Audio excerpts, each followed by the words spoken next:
biyanan, kuya, thank you po, relatives, friends, office mates, mga kapatid ko din, thank you po.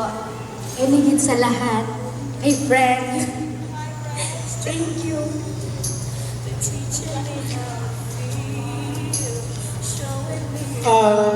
It's been a long way, and this is the day na hinihintay ko that I have yung kanyang sinabing ako na, oo na, and I do.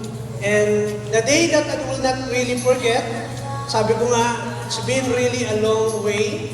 We have a lot of obstacles, we have a lot of challenges, a lot of things that we have to prove to each other, from family to what family, but it's the day na hinihintay ko, and I'm so thankful. Nandito po kayong lahat, and I'm very great, and so thankful to God, and pinagbigyan niya po ako sa panibagong pagkakataon.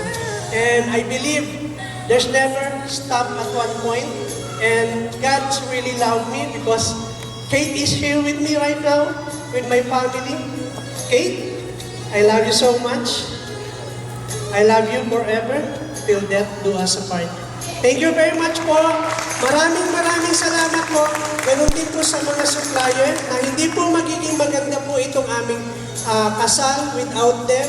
Isor, Glass Garden, our MC, our band, of course, Ma'am Hazel.